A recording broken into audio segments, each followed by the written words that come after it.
Graças a Deus, meus irmãos. Vamos continuar o estudo em Tiago. Hoje nós estaremos no capítulo 4 da epístola e iremos até o verso 10, aproximadamente. Se você lembra do que Tiago vem tratando, e isso é fundamental para que a gente entenda toda a epístola, ele está se dirigindo como líder da igreja, como pastor em Jerusalém, a uma igreja que está sendo perseguida, a uma igreja que sofre, que está perdendo tudo. Enquanto alguns eram ricos, perderam até a casa onde moravam, outros eram pobres, continuaram pobres, só que agora pobres perseguidos, e é esse povo que Tiago se dirige, que ele vai dizer nos primeiros versículos: tende por grande motivo de alegria o passar por perseguições. Ele vai falando a esse povo durante todos os capítulos com essa tônica. Você não pode olhar para Tiago como se fossem vários assuntos separados, que a gente costuma fazer isso, achar que ele está tratando de vários temas isolados, mas na verdade é apenas uma continuação de um povo que tem sofrido, e ele vai mudando somente o foco desse sofrimento da igreja. O principal é a grande perseguição que eles estão enfrentando. Depois ele vai falar de falsos mestres, de gente que priorizava o lugar de outros, que os ricos deveriam sentar na frente e os pobres lá atrás, sobre arrogância, sobre vanglória, tudo isso num contexto de igreja. E hoje, o contexto que será tratado é sobre o mundanismo, um problema muito sério que estava acontecendo naquela igreja e que acontece também muitas vezes em nosso meio. Às vezes a gente mesmo tem incorrido nesse erro. Então, antes de lermos o texto, vamos fazer uma oração pedindo que Deus nos guie no estudo da sua palavra. Senhor Deus, te pedimos por tua bênção, Pai, por tua compreensão, para que nós possamos juntos, como teu povo, ler a tua escritura, entender o que o teu servo Tiago escreveu mediante o teu Santo Espírito, para que nós possamos ser edificados, para que nós possamos ser fortalecidos, que o mundanismo não tenha vez em nosso meio, para que toda a glória seja dada somente ao Senhor. Essa é a nossa oração em nome de Jesus. Amém. Vamos ler o texto de Tiago, capítulo 4, versos 1 até o verso 10. Ele diz assim: de onde procedem guerras e contendas que há entre vós? De onde, senão dos prazeres que militam na vossa carne? Cobiçais e nada tendes, matais e invejais e nada podeis obter. Viveis a lutar, a fazer guerras, nada tendes, porque não pedis. Pedis e não recebeis, porque pedis mal, para esbanjardes em vossos prazeres. Infiéis, não compreendeis que a amizade do mundo é inimiga de Deus? Aquele, pois, que quiser ser amigo do mundo, constitui-se inimigo de Deus. Ou supondes que em vão afirma a Escritura, é com ciúme que por nós anseia o Espírito que ele fez habitar em nós? Antes, ele dá maior graça pelo que diz: Deus resiste aos soberbos, mas dá graça aos humildes. Sujeitai-vos, portanto, a Deus, mas resisti ao diabo, e ele fugirá de vós. Chegai-vos a Deus, e ele se chegará a vós outros. Purificai as mãos, pecadores, e vós que sois de ânimo dobre, limpai o coração. Afligi-vos, lamentai e chorai.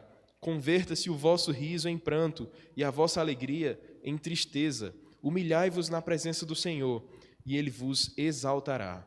Se você lembra do que Tiago vinha tratando nos capítulos anteriores, ele estava tratando de disputas, de rivalidades. Se você olhar para o capítulo 3, ele está tratando de pessoas que queriam ser mestres. Muitas pessoas queriam ser mestres. Por quê? Porque ser mestre dá status. Você faz parte do conselho da Igreja Presbiteriana do Catolé. Isso é glória, isso é motivo de você se encher. E o povo estava buscando isso. Muitos queriam ser mestres, muitos queriam ter esses cargos importantes na igreja. E havia rivalidade, disputas, e como ele vai usar aqui o termo, guerras, contendas entre a própria igreja, entre os líderes que estavam disputando os cargos. Era como se agora os presbíteros, que já vão ter uma eleição, a gente pode até usar esse exemplo, os presbíteros começassem a acusar um ao outro. Não elejam Silvio não, porque Silvio é muito ruim, Silvio fez aquilo ali. Não elejam Betânio não, porque Betânio fez isso. Isso estava acontecendo numa igreja. Algo mundano, um padrão de vida mundano de quem não conhece ao Senhor dentro da própria igreja. E pior, nos líderes da igreja, nos que eram candidatos a mestres, estava acontecendo todos esses problemas. Então, Tiago, nesses 10 versos, vai nos mostrar que essa é a razão dos problemas enfrentados por aquela igreja. As contendas que estavam acontecendo eram por conta dos próprios homens e seus desejos perversos. E depois ele vai mostrar que o que provoca esses conflitos é o mundanismo. E, por fim, nos últimos versos, ele vai mostrar a solução para tudo isso. Então, para que a gente possa dividir de forma mais clara, dos versos 1 ao verso 3 desse capítulo 4, Tiago vai nos mostrar a origem dos conflitos na igreja. O que é que estava causando toda aquela guerra e contenda que ele vai mostrar aí. Depois dos versos 4 e 5, ele nos mostra o que o amor ao mundo provoca dentro da igreja. Por fim, dos versos 6 até o verso 10, Tiago nos mostra como podemos vencer o mundanismo. Então, chegando nessa primeira parte, em que nós lemos os 3 primeiros versos, ele vai explicar algumas questões fundamentais para o restante do capítulo. Desde já, adianto que esse é um capítulo um tanto quanto difícil de se entender, especialmente o verso 5. Quando a gente chegar nele, o pastor explica para a gente. É um verso um tanto quanto difícil. Estudei, eu acho que só o verso 5, eu passei mais tempo do que o restante dos versículos todos desse texto estudando. Mas até lá, o Senhor há de derramar graça sobre nós para que possamos compreender. Vamos ler novamente os versos 1, 2 e 3, em que Tiago mostra a origem dos conflitos. Ele diz assim: de onde procedem as guerras e contendas que há entre vós? De onde, senão dos prazeres que militam na vossa carne? Cobiçais e nada tendes, matais, invejais e nada podeis obter. Viveis a lutar, a fazer guerras, nada tendes, porque não pedis. Pedis e não recebeis, porque pedis mal, para esbanjardes em vossos prazeres. Olha uma partícula que ele coloca no primeiro verso aí. De onde procedem as guerras e contendas que há entre vós? Quem é esse vós que ele está se referindo?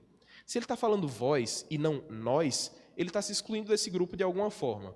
Então, por que ele se exclui desse grupo? Algumas interpretações vão dizer que quando o Tiago fala isso, ele está falando da humanidade como um todo. Que por que a humanidade faz guerras e contendas? Mas se ele estivesse falando da humanidade, o termo correto seria nós. Essas guerras que estão em nosso meio. Ele é humano também, ele tem a mesma raiz de Adão. Mas você olha para o contexto como um todo, e a gente pode perceber que não é ao mundo que Tiago se refere. Talvez ele esteja se referindo à igreja como um todo, mas ainda assim, ele faz parte da igreja. Ele não deveria usar o nós como se ele não fizesse parte, como se ele fosse um elemento específico e especial que não tem guerras e contendas. Tiago também tem essa natureza caída, mas o público que ele se refere aqui é o mesmo que ele já vinha tratando no capítulo 3, aqueles homens que queriam ser mestres. Então, por isso que ele diz: vocês que querem ser mestres, vocês estão em guerras e contendas. E ele vai mostrar que o impacto desses líderes, desses homens que buscavam esses cargos de almejados na igreja, estavam causando um grande estrago em meio ao povo comum, à igreja. Então, ele mostra que esses homens estão tratando de guerras, estão fazendo guerras e contendas. Aqui a gente não deve entender como um sentido literal, não houve tanques de guerra na igreja lá em Jerusalém, mas simplesmente uma linguagem figurativa. Você pode pensar esse texto talvez como um bate-boca, como alguém apontando o dedo para o outro e dizendo: olha, esse não merece, como se ele merecesse, de alguma forma, ter esse cargo de mestre. E aí ele vai mostrando nesse primeiro versículo que todas essas guerras, essas contendas, esse bate-boca, essas discussões no meio da igreja procedem simplesmente dos prazeres que militam na carne. O que ele está dizendo é que a carnalidade daqueles líderes, daqueles homens que queriam os melhores cargos na igreja, era uma razão disso tudo. Então, quando ele diz isso, ele já está mostrando que nenhum daqueles homens, na verdade, era digno do cargo de mestre que almejavam na igreja, porque a sua carnalidade falava mais alto do que a sua espiritualidade. E ele vai mostrar, pelo contexto, por tudo que ele já falou nos capítulos anteriores, que talvez esses prazeres sejam amor à honra, amor aos primeiros lugares na igreja, amor ao poder, à primazia. Esse era o desejo do coração daqueles homens, daqueles mestres. Eles buscavam esse tipo de prazer, esse tipo de glória. E aí no verso 2, Tiago já completa dizendo: cobiçais e nada tendes, matais e invejais e nada podeis obter. Viveis a lutar e fazer guerra, nada tendes, porque não pedis. Aqui ele está falando figuradamente, mas detalhadamente e profundamente, como um pastor, diferente daqueles homens. Aqueles homens buscavam glória para si mesmos, mas o pastor verdadeiro, ele conhece o coração pecaminoso de todos os homens. Ele sabe que quando ele manda alguém para o seminário, ele não está mandando porque André é santo, ou porque André é bonzinho, ou porque merece, muito menos porque merece, mas porque Deus é misericordioso. E assim ele olha para aqueles homens e diz: vocês cobiçam e não conseguem, vocês invejam e não recebem, vocês não podem obter nada do que querem. Por quê?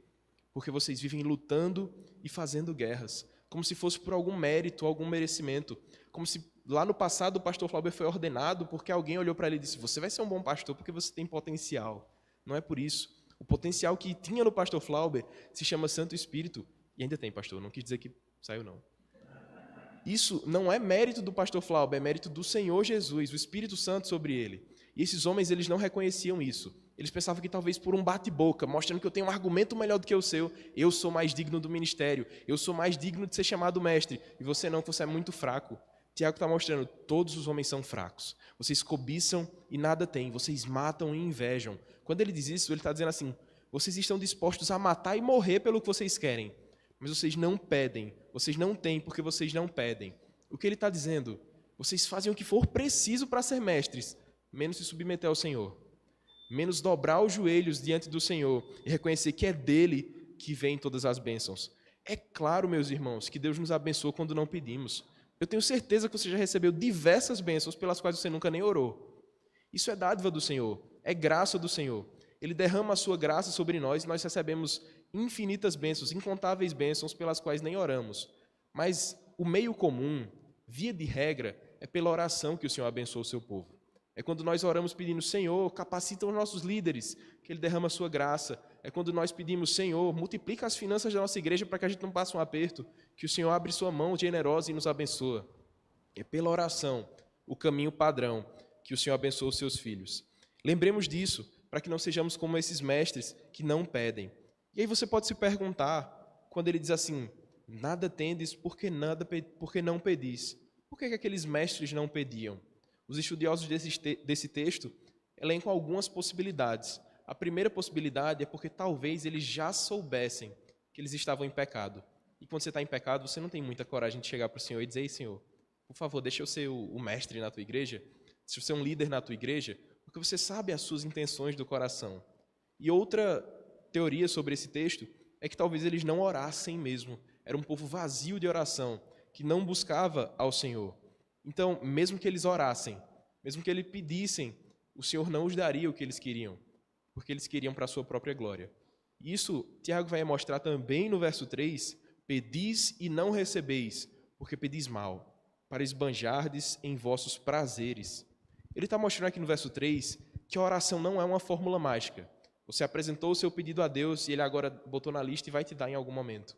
Não é assim que funciona. Você não pode orar dizendo, Senhor, me dá um carro e esperar na garagem que vai aparecer. Não funciona assim. O Senhor não é um gênio da lâmpada. Ele não é um servo daqueles que oram.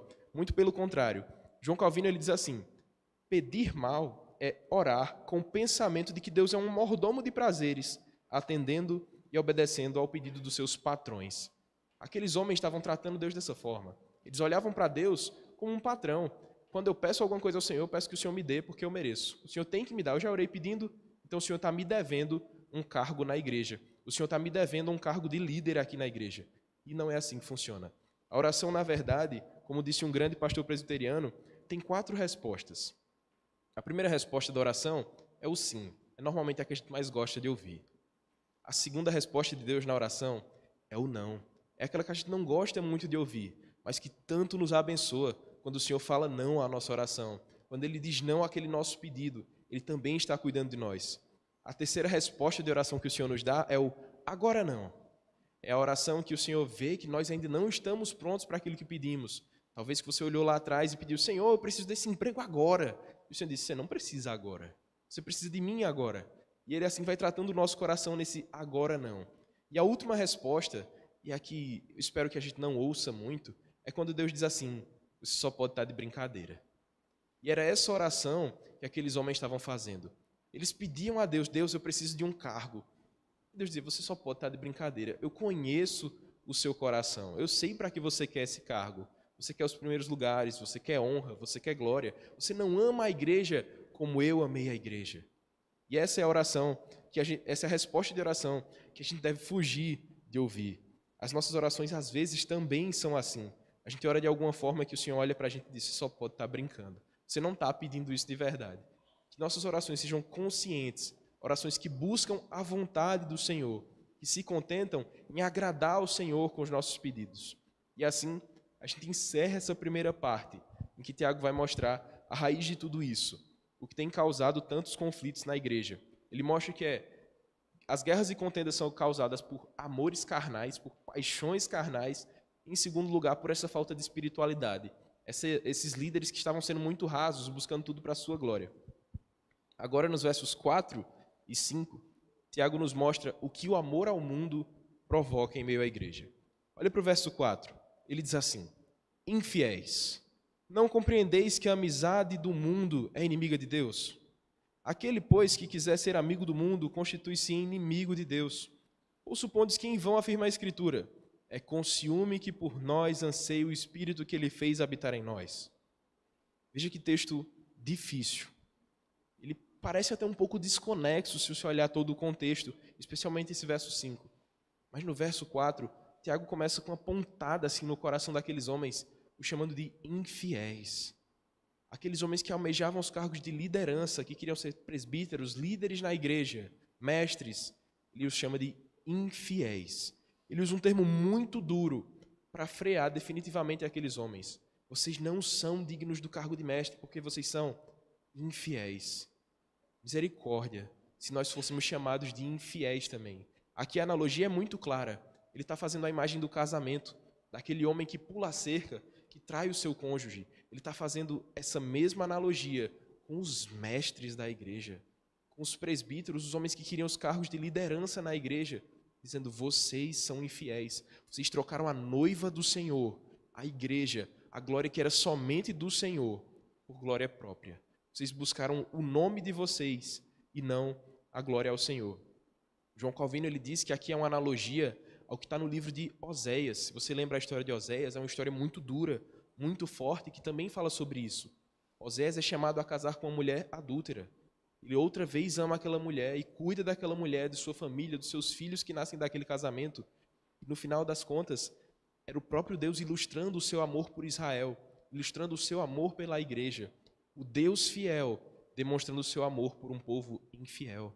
Essa é a nossa história, nós somos os infiéis. Aqueles mestres eram também infiéis. Eles quebravam os votos e compromissos que tinham feito para com o Senhor, ao dizer: Senhor, vou te servir. Senhor, eu serei um bom mestre na tua igreja. Eles quebraram esses votos buscando a glória própria. Então, o autor, Tiago, ele nos lembra que ser amigo do mundo, como ele diz aí no verso 4, que ser amigo do mundo é ser inimigo de Deus. A imagem aqui é como se você tivesse o seu marido e você preferisse ser amigo do inimigo do seu marido. Você tem o seu próprio marido por inimigo. Detalhe, talvez a palavra marido esteja um pouco fraca para você, mas era ser inimigo de Deus. Você estava se aproximando do mundo, tendo amizade com o mundo e tendo o próprio Deus por seu inimigo. É como disse o pastor Augusto Nicodemos. Se você olha para aquele texto e diz: se Deus é por nós, quem será contra nós? Está tudo bem, mas e se Deus for contra nós? É a amizade com o mundo que faz Deus ser contra nós. E é nesse contexto que aqueles homens estão trazendo tanto peso sobre a igreja. Eles estão trazendo um peso de condenação sobre a própria igreja, tornando-se inimigos de Deus. Os líderes da igreja sendo inimigos do Deus da igreja. Esse é um cuidado que nós devemos ter. Talvez aqui Tiago esteja ecoando o que o apóstolo João escreveu na sua carta. Abra sua Bíblia em 1 João, capítulo 2, e você vai ver como eles falam basicamente a mesma coisa. 1 João, capítulo 2, verso 15 e 16. 1 João 2, 15 e 16 diz o seguinte: não ameis o mundo, nem as coisas que há no mundo. Se alguém amar o mundo, o amor do Pai não está nele, porque tudo que há no mundo, a concupiscência da carne, a concupiscência dos olhos e a soberba da vida, não procede do Pai, mas do mundo. Talvez você esteja olhando para esse texto aqui e já tenha esquecido de quem a gente está falando. A gente está num contexto de igreja, de crentes, de líderes da igreja. E para esse povo, para nós, para os líderes da igreja, a amizade com o mundo, ela é opcional. Nós temos essa decisão de aproximar-nos do mundo ou não. Para o ímpio, só há um caminho, ele é amigo do mundo mesmo, ele está perdido. Mas esse texto não está falando de ímpios, esse texto está falando de mestres, de pessoas que teoricamente amavam o Senhor e se empenhavam na obra do Senhor. E essas pessoas estavam com esse viver mundano. Se ainda não ficou claro qual é o viver mundano, olhe novamente para o verso 1. Esse viver mundano é refletido na sua prática, nas contendas, no falar mal do outro, nas guerras que eram provocadas em meio à igreja. Esse é o viver mundano no meio da igreja. Isso é o mundanismo que estava assolando primeiramente os líderes da igreja e depois toda a igreja. É esse problema que Tiago tenta tratar agora, mostrando que essa amizade com o mundo é inimizade com Deus. E aí a gente chega no verso 5, em que ele diz: Ou supondes que em vão afirma a Escritura, com ciúmes que por nós anseia o Espírito que ele fez habitar em nós? Esse certamente é o verso mais difícil, talvez de toda a carta de Tiago. Na nossa tradução, na Almeida Revista Atualizada, o texto está com Espírito com E maiúsculo. Mas eu te convido a refletir o que seria esse Espírito que anseia por nós, esse Espírito que anseia em nós e fez habitar em nós, olhando para todo o contexto. Ele está falando de mestres que deixaram as paixões mundanas, os desejos carnais tomarem conta de si mesmos e da igreja do Senhor. E agora ele parece que quebra o conteúdo e fala assim, é com ciúme que por nós anseia o Espírito que fez habitar em nós. Primeiro ele diz, ou supondes que em vão afirma a Escritura. Quem achar onde está esse texto ganha um doce. Não tem esse texto na Escritura. Talvez Tiago aqui com o seu ministério inspirado pelo Senhor, ele tenha unificado alguns versos, entendido alguns conceitos e feito uma citação indireta, como a gente chama. Ele juntou algumas ideias e lançou isso como se fosse um só versículo, dizendo, é com ciúme que por nós anseia o Espírito que ele fez habitar em nós. Mas aqui a gente tem que ter uma coisa em mente. Na língua original, no grego original, não se faz diferenciação de letras maiúsculas e minúsculas. A nossa Bíblia, a nossa tradução, está com o E maiúsculo, como se fizesse menção ao Espírito Santo. Mas isso não é possível afirmar com toda certeza e toda a categoria. Essa é uma discussão que vem há mais de muitos séculos, sendo debatida entre os maiores teólogos da igreja. O que será que Tiago está falando aqui com esse texto? Será que Espírito é realmente o Espírito Santo? Então o Espírito Santo é ciumento por nós? Será que então é o Espírito do homem, o Espírito que Deus nos dotou quando nós nascemos? Será que é isso? É um texto realmente muito complexo. Eu não pretendo acabar com a discussão aqui, até porque quem sou eu na fila do pão? Mas esse texto vai nos mostrar que o Espírito que o Senhor nos dotou, seja ele o Espírito Santo ou o nosso Espírito, o Espírito do próprio homem, é um Espírito que tem sentimentos, que tem paixões. Então, se você entender esse texto como se fosse o Espírito Santo, você olha para esse texto e diz, o Espírito Santo que Deus colocou no homem é ciumento. Ele não gosta que o homem viva com paixões mundanas, que o homem viva entregue ao mundanismo. Essa é uma interpretação provável. A segunda interpretação provável, que Augusto Nicodemos defende, é que, na verdade, esse espírito aí dito no texto é o espírito do homem mesmo. Ele vai mostrar que é com ciúme que por nós anseia o espírito do homem. O espírito do homem é aquele que é cheio de maldade, cheio de perversidade. O que então seria essa tradução aí com o espírito sendo como o espírito do homem? Seria que todos os nossos desejos, os nossos anseios são ciumentos, são invejosos, são violentos. Talvez você tenha outra tradução aí e ele vai usar essa palavra mesmo. O nosso espírito tem desejos violentos. Essa é uma tradução muito aceita também. São duas interpretações lógicas. Afinal, tanto o Espírito Santo quanto o Espírito do homem são dotados pelo próprio Deus. É o próprio Deus que dá o Espírito Santo e o Espírito que habita em nós mesmos. E essas duas interpretações são válidas. Acredito que a que mais se encaixa com todo o contexto é a que Augusto Nicodemos defende mesmo. Aqui ele menciona esse espírito como o espírito do homem, o nosso espírito que é violento. Afinal, se fosse falando sobre o Espírito Santo, qual seria o sentido do verso 6? Se fosse realmente o Espírito Santo, um espírito bom, que vem de Deus, ele dissesse assim, antes ele dá maior graça pelo que diz, Deus resiste aos soberbos, mas dá graça aos humildes. Acho que ficaria desconexa toda a interpretação do texto. Ele está falando de uma coisa boa e depois diz, antes ele dá, como se fosse algo opositor. Mas, na verdade, se você entende que esse espírito que é mencionado aí no verso 5 é o nosso espírito, da nossa natureza, que é violento, que é ciumento, que é caído, pecaminoso desde Adão, aí faz todo sentido você olhar para o verso 6, quando o verso 6 diz, antes, ele dá maior graça, pelo que diz, Deus resiste aos soberbos, mas dá graça aos humildes. É com esse verso 6 que Tiago vai abrir a última parte desses primeiros 10 versículos, que ele vai mostrar como nós podemos vencer o mundanismo, em resposta aos fortes desejos da nossa natureza, aos fortes desejos que são mencionados aí no verso 5, ao ímpeto do homem, ao desejo carnal do homem. Em resposta a tudo isso, antes, ele dá a maior graça, pelo que diz, Deus resiste aos soberbos, mas dá graça aos humildes. Olhando para esse texto, que Tiago está citando Provérbios 3:34. Lemos Provérbios 3 há poucas semanas, e ele diz isso, quase que com essas palavras, Deus resiste aos soberbos, mas dá graça aos humildes. Deus faz com que os humildes, não financeiramente, mas os humildes de espírito, como é dito lá no Sermão do Monte, nas bem-aventuranças. Esses recebem a graça do Senhor, uma graça que resiste ao mundanismo, uma graça que supera todo esse mal que estava assolando a igreja. O Senhor derrama a sua graça e a sua igreja pode receber o reino do Senhor. Deus resiste aos soberbos. Foi isso que ele fez com Faraó lá no Egito. Quando Faraó endureceu o seu coração, Deus também endureceu o coração de Faraó para que ele ficasse na sua própria perdição, para que ele caísse na sua soberba. E era isso que aqueles mestres não estavam entendendo. Eles não conseguiam aprender. Deus endurece o coração do soberbo mesmo, para que ele se perca. Afinal, não é esse o desejo dele, ter vanglória, ter algum motivo de honra própria. Então o Senhor endurece o coração desses homens para que eles permaneçam apartados. Mas aos humildes, aos que reconhecem que nada são, que nada têm, que do Senhor vem tudo o que eles precisam, esses recebem a sua graça. Esses são alcançados por graça e misericórdia. Então, a partir do verso 7, Tiago nos passa a fazer 10 imperativos, 10 ordens para que nós possamos vencer o mundanismo. Vamos olhar essas 10 ordens. A primeira está no verso 7, dizendo: sujeitai-vos a Deus. Essa é a primeira ordem, o primeiro imperativo que Tiago faz nesse texto. E basicamente significa o seguinte: acate a vontade de Deus, acate as suas orientações, esteja debaixo do querer de Deus. Sujeitar-se a Deus é isso. Esteja debaixo da vontade do Senhor. O que Ele disser, faça. A vontade do Senhor é melhor do que a sua.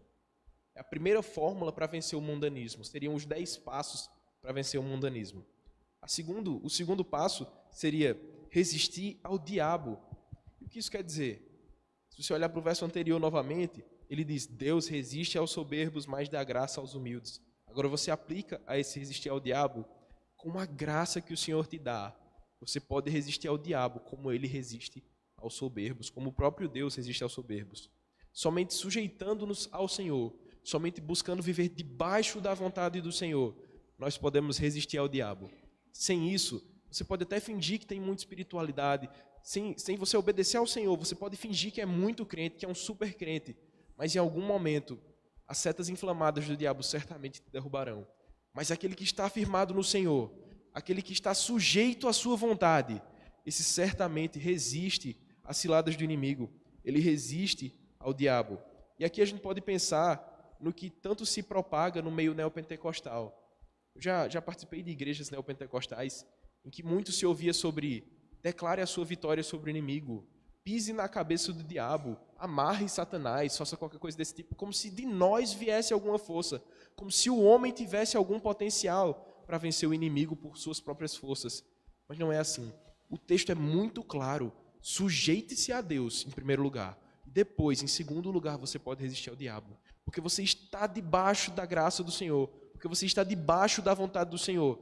Assim você pode resistir ao diabo. Sem isso, não adianta amarrar, não adianta declarar, não adianta dizer que você é vencedor sobre o diabo. Somente por Cristo, somente pelo Senhor nós podemos vencer o nosso inimigo. Isso aqui que Tiago está falando, ele não tirou da cabeça dele, ele não inventou isso do nada. Ele viu e ouviu do próprio Senhor Jesus, na prática, o que ele está ensinando aqui.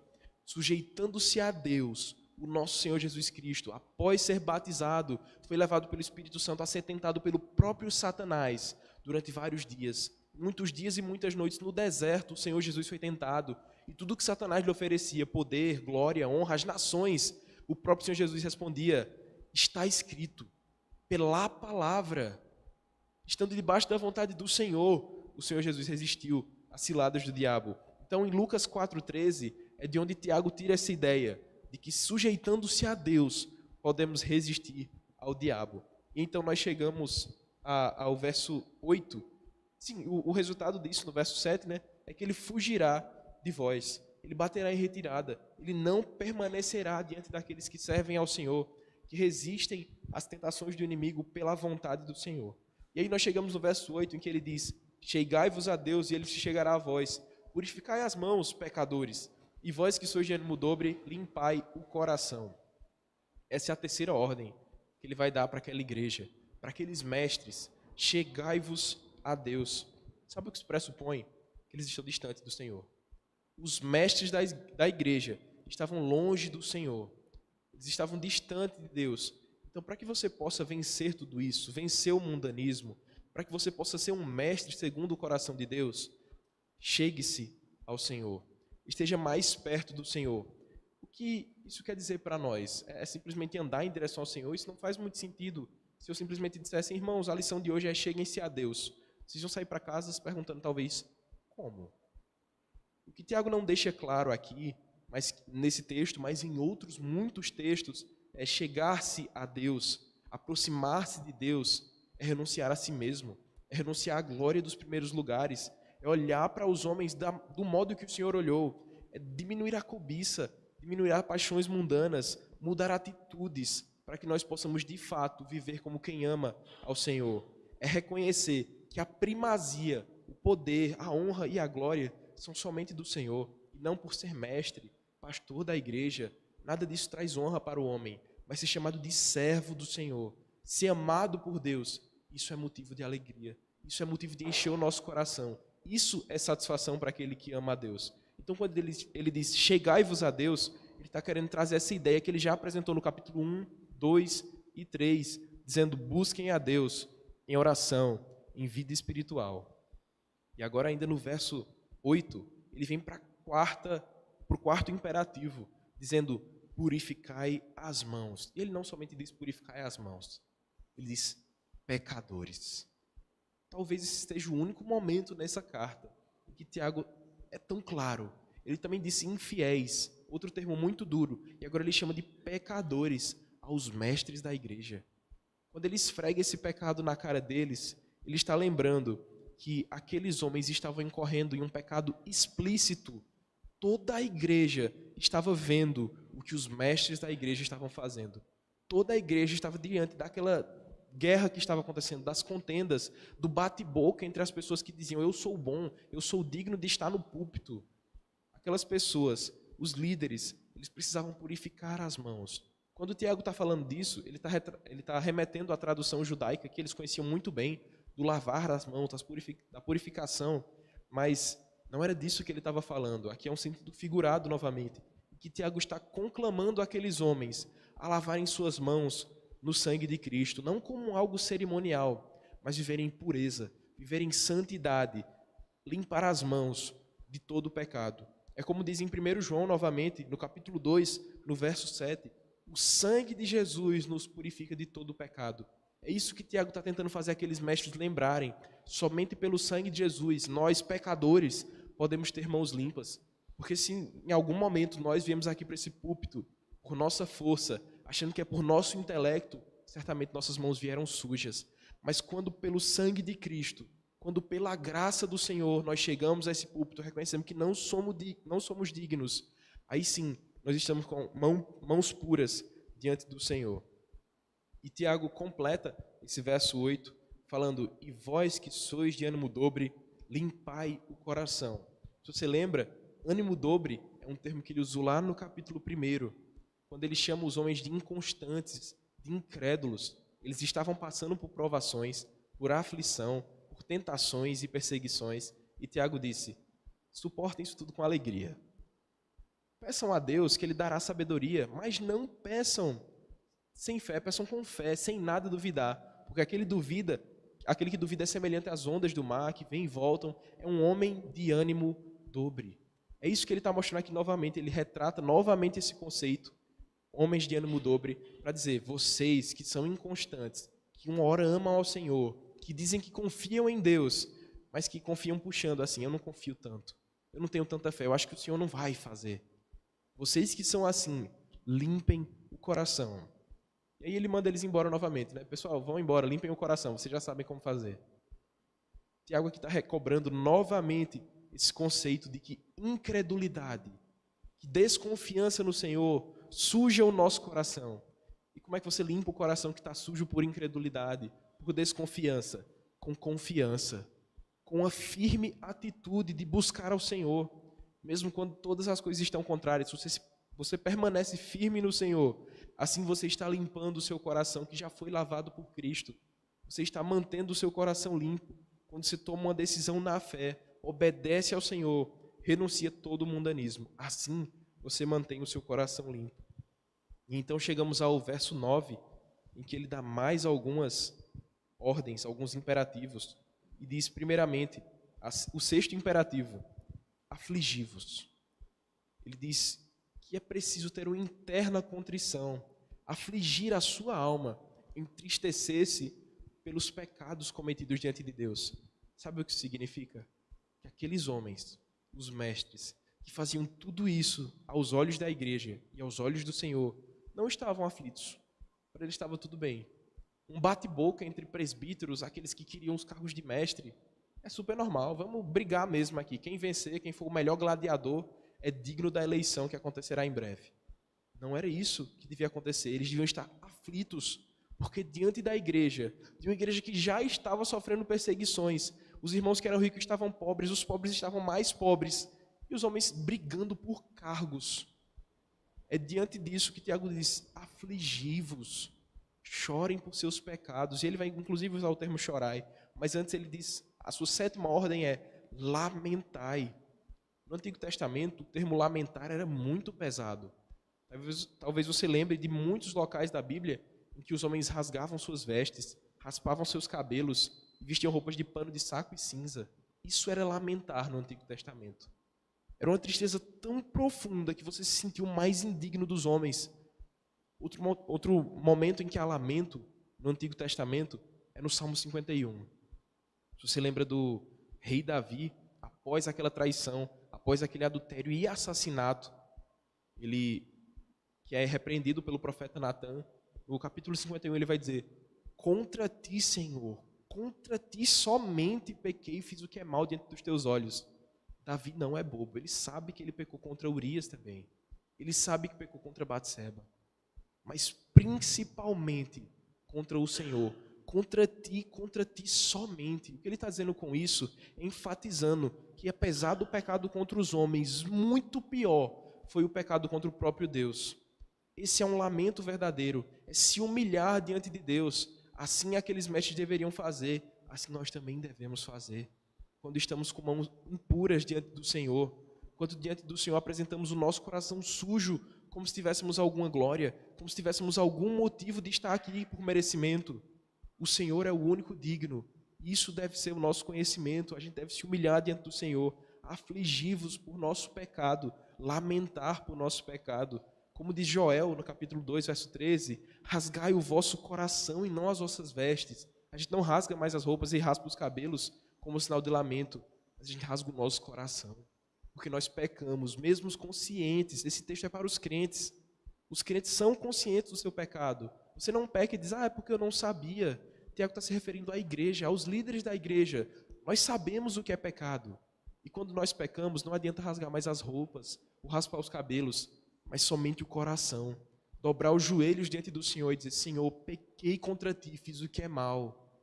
Estou arrependido. E é o que ele vai dizer aí no verso 9, chorai.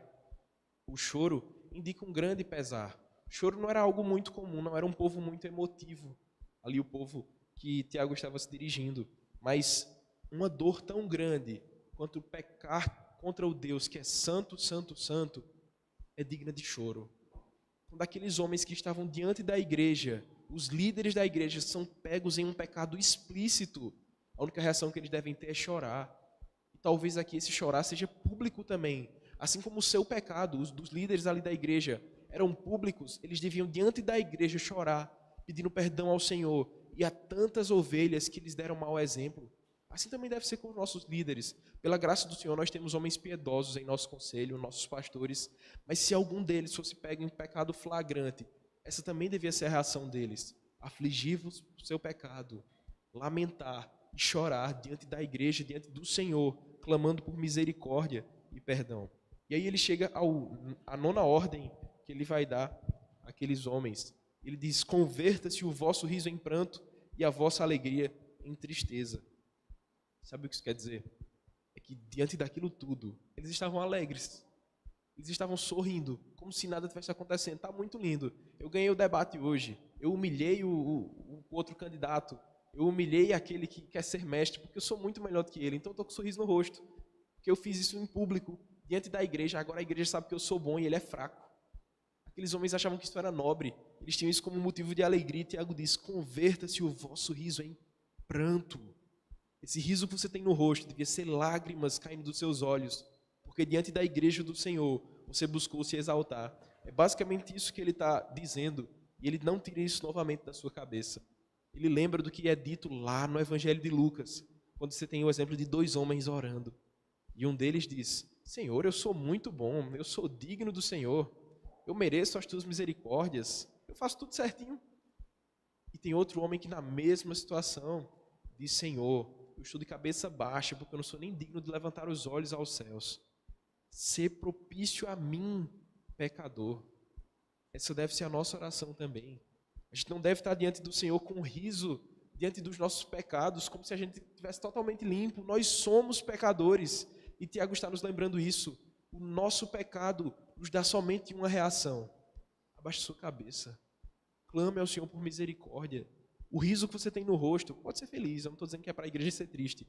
Pode ser feliz. Mas diante do seu pecado, que é o contexto aqui, diante do seu pecado, chore na presença do Senhor.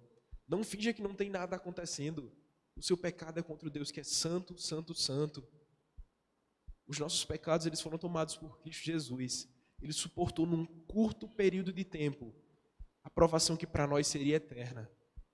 O nosso simples pecado, uma simples mentira, nos levaria para uma eternidade de perdição.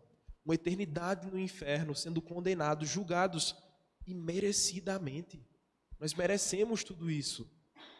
Mas o Senhor foi misericordioso conosco. Ele olhou para nós com a sua graça, nos redimiu e nos comprou. E assim nós podemos apresentar as nossas mãos puras, porque um sangue lavou as nossas mãos. O sangue mais puro lavou o nosso coração. E assim nós podemos chegar na presença de Deus com humildade. E é assim que ele encerra esse texto. O último ponto, a última ordem que Tiago vai dar, a 10ª ordem é: humilhai-vos na presença do Senhor e ele vos exaltará. A verdadeira contrição não é somente externa, não é vir diante dos homens e chorar, dizer: estou arrependido, eu sabia que não devia ter feito e fiz. Isso é marca de quem está arrependido. Mas não é somente isso que é o verdadeiro quebrantamento, que é o verdadeiro arrependimento.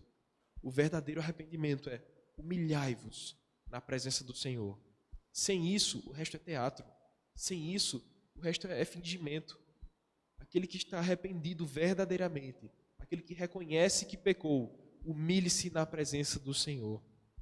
Somente assim nós podemos abandonar a altivez do nosso coração. Somente olhando para o Senhor, vendo a sua grandeza, nós vemos a nossa insignificância. Somente olhando para o Deus que é totalmente santo, nós vemos como nós somos ímpios, falhos e pecadores. Somente quando você olha para o Senhor e vê toda a sua bondade, nós reconhecemos a maldade do nosso coração. Isso se aplica ao mais novo dos meninos, ao mais velho dos senhores. Todos nós temos um coração muito impuro, mas que somente no Senhor tem cura, tem esperança e pode ser tratado. Somente o nosso Senhor pode nos mostrar quem realmente somos. E Tiago, ele diz isso: humilhai-vos, não diante dos homens, não publicamente, mas na presença do Senhor. Todos os homens devem reconhecer que Cristo é Senhor para a glória de Deus Pai. É diante dele que devemos dobrar nossos joelhos, chorar por nossos pecados, buscar arrependimento, reconhecer: Senhor, pequei contra ti somente. Lava-me do meu pecado, dá-me um coração novo, lava-me com isopo, como o próprio Davi vai dizer lá no Salmo 51. Somente se o Senhor me lavar, eu ficarei limpo. Não adianta você tentar se lavar por boas práticas, por fazer boas ações. Isso não limpa o nosso coração. Isso não nos exalta, mas o Senhor exalta, como o Tiago vai dizer. Ele exalta aqueles que se humilham na presença do Senhor. É preciso viver nessa auto-humilhação constantemente. Há um livro chamado, esqueci o nome do livro, de Timothy Keller, fininho, que fala sobre o orgulho do homem. Ego transformado, fugiu, é seminarista. Ego transformado, ele vai falar sobre isso. Ele vai dizer que o homem tem diversos extremos. Uns são completamente arrogantes, eles são os balões inflados, aqueles que pensam que são dignos de toda a glória. Esses são homens com um tipo de ego. Outros são aqueles que são totalmente cabisbaixos. Eu não sou digno de nada, mas que na verdade ele está fazendo isso como uma autocomiseração. Ele está fazendo isso para que você tenha pena dele e você diga: rapaz, você é bom sim, não diga que você é ruim não, você é bom. Nenhum desses parâmetros é o parâmetro bíblico. O parâmetro bíblico é de auto-humilhação. O o que Timothy Keller vai chamar no livro de autoesquecimento. É você reconhecer que você nem é um balão cheio, nem um balão vazio. Esqueça do balão cheio ou do balão vazio. Você é aquilo que o Senhor disse que você é. Isso é suficiente. Você não precisa que os homens te elogiem. Você não precisa que os homens te critiquem para que você reconheça que você é ruim ou bom. Mas diante do Senhor você tem uma identidade. Diante do Senhor você é humilhado. É o que Jonas Madureira vai dizer em outro livro, Inteligência Humilhada. Ele vai mencionar que nós não podemos olhar lá para Filipenses 2, que ele vai dizer: tendo em vós o mesmo coração de Cristo, que mesmo sendo Deus não usou de usurpação ser igual a Deus, antes a si mesmo esvaziou, assumindo forma de servo e figura aos homens. Nós não podemos olhar para esse texto pensando que nós temos que nos esvaziar, porque a verdade é que nós já somos vazios. Cristo se esvaziou porque Ele é cheio, Ele é a plenitude. Nós que já somos vazios devemos nos encher de Cristo. E é isso que Tiago está dizendo. Homens, líderes, mestres, pastores, seminaristas, humilhem-se na presença do Senhor. Não venha com qualquer arrogância achando que você é um balão cheio, ou não venha com fingimento pensando que você é um balão vazio. Somente no Senhor nós temos uma identidade transformada, nós temos um ego transformado, e assim o Senhor nos exaltará. E aqui você pensa que eu estou falando de triunfalismo? Eu não estou falando de triunfalismo. Aquele que se humilha e chora diante do Senhor vai receber bons lugares. Eu não estou falando disso, nem muito menos Tiago. Tiago está falando de ser exaltado na presença do Senhor, que é onde você se humilhou. Sabe o que isso quer dizer? Quer dizer que se você estava distante do Senhor, você estava baixo, você estava rebaixado, você foi exaltado a estar aí novamente, se sentindo bem com o Senhor, bem com os seus irmãos, estando em paz com Deus. Essa é a única exaltação que o homem precisa. De ser digno de ser chamado filho, de ser chamado servo do Senhor, de estar em paz com Deus. É isso a exaltação a que Tiago se refere. É quando Deus nos restaura ao seu favor. Nós que havíamos nos distanciado, agora somos aproximados. Quando Deus toma-nos pela sua mão, Ele nos ergue da nossa queda, do nosso pecado, da nossa soberba, do mundanismo que está em nosso coração. Ele nos puxa, Ele nos exalta para perto de si. Nós agora somos aproximados do Senhor. E isso é a verdadeira exaltação. Encerro somente com 2 aplicações para que nós possamos meditar nesse texto durante toda a semana, se assim Deus permitir, para que nós possamos lembrar do que Tiago nos ensinou. Primeiro eu quero deixar um exercício para toda a igreja. Leia novamente esses 10 imperativos, essas 10 ordens de Tiago. Elas começam aí no verso 6 e ele vai, no verso 7, na verdade, ele dá 10 ordens. Eu peço que você leia novamente em casa com mais calma, com mais paciência, e veja quais dessas ordens você precisa pôr em prática novamente. Eu adianto que você talvez precise de todas, mas algumas certamente mais enfaticamente. Algumas com mais ênfase você precisa meditar e aplicar em sua vida. Então, temos 2 aplicações nesse texto. A primeira é que Deus nunca nos falta. Deus nunca está distante de nós. Nós é que fechamos os olhos. Nós é que estamos distante dele. Ele é que traz o alimento para o faminto. Ele é como o que traz a água para aquele que está com sede. E Tiago, ele nos mostra nesse texto que quando nós buscamos os prazeres carnais, nós nos tornamos inimigos de Deus. Então você que tem fome de Deus, Deus sempre está perto. Ele sempre está perto daquele que tem sede. Mas por nossa carnalidade, por nossa maldade, nós nos distanciamos do Senhor. Então lembre disso. Deus está sempre perto daquele que o busca, daquele que tem sede. Lembre que a oração, o clamor a Deus tem 4 respostas. Sim, não, agora não. E você só pode estar de brincadeira. Fuja do você só pode estar de brincadeira. Busque o sim, o não, o agora não. Mas você só vai buscar essas respostas quando você estiver submisso, sujeito à vontade de Deus. Submeta-se à sua vontade. E assim você receberá do Senhor a resposta cabível. Segunda aplicação, baseada agora no final desse texto. Diante do Senhor, não nos resta outra atitude, senão a auto-humilhação, senão cairmos de joelhos diante da tão gloriosa luz do Senhor. Ele que é totalmente santo, totalmente digno, Ele nos chamou de filhos, Ele nos fez povo seu, Ele nos chamou de igreja. Se hoje estamos aqui nesse domingo reunidos, estudando a palavra do Senhor, não é por merecimento, não é por intelecto, mas porque o Senhor nos deu vida quando nós estávamos mortos em nossos delitos e pecados. Porque quando éramos inimigos de Deus, no seu tempo, Cristo Jesus morreu por nós. É por isso que nós estamos aqui. Porque diante da luz do Senhor, a nossa depravação é revelada. Porque diante da santidade do Senhor, o nosso coração tão corrompido é revelado. E por que nós estamos aqui? Porque buscamos nele a esperança para nós. Porque é dele que vem a cura para esse coração tão problemático. Porque diante do Senhor, todos os nossos problemas são sanados. Toda a nossa doença tem cura. Todo o nosso pecado é perdoado. Esse é o nosso Senhor Jesus, que morreu numa cruz para nos perdoar, para nos limpar de nossa imundície, do lamaçal do pecado em que nós rolávamos e achávamos tudo bem. Ele nos chama a uma nova vida, a começar dos mestres. É a mestres que se refere a esse texto. Mestres, líderes, presbíteros, pastores, busquem ao Senhor, lembrando que muito mais será cobrado de vocês, de mim no futuro, se assim o Senhor permitir. Ele tem contas com esses homens, com os nossos líderes, os nossos mestres, e nós devemos estar empenhados diante dos homens e principalmente diante de Deus, em transmitir uma vida que glorifica ao Senhor, uma vida digna do Evangelho. Não convém aos líderes, presbíteros e pastores, diáconos, estar em bate-bocas uns com os outros, querendo argumentar quem é melhor, quem é mais digno. Mas a gente só tem 2 vagas para a eleição. A gente vai ter que tirar Itiel, então. Não funciona assim. Não é por merecimento de um ou desmerecimento do outro. Nenhum deles é digno. Adiantei para vocês. Mas o Senhor capacita os homens a quem Ele chamou. Ele derrama graça na vida desses homens para que eles possam ser nossos líderes, para que eles possam conduzir a igreja. Lembre disso quando você também for votar. Até lá, ore ao Senhor. Nossos líderes, nossos pastores, presbíteros, diáconos, líderes de departamentos carecem de nossas orações. Eles têm um peso muito maior do que nós. Eu não estou preocupado com as crianças do DI, eu oro por elas. Mas quem está lá preocupado é Neto e Ana, as tias que estão lá. Elas têm se afadigado por essas crianças de forma que eu não tenho feito. Que vocês não têm feito, vocês estão sentados aqui. Mas nós devemos orar por esses líderes. Orar por essas pessoas que tanto têm sofrido.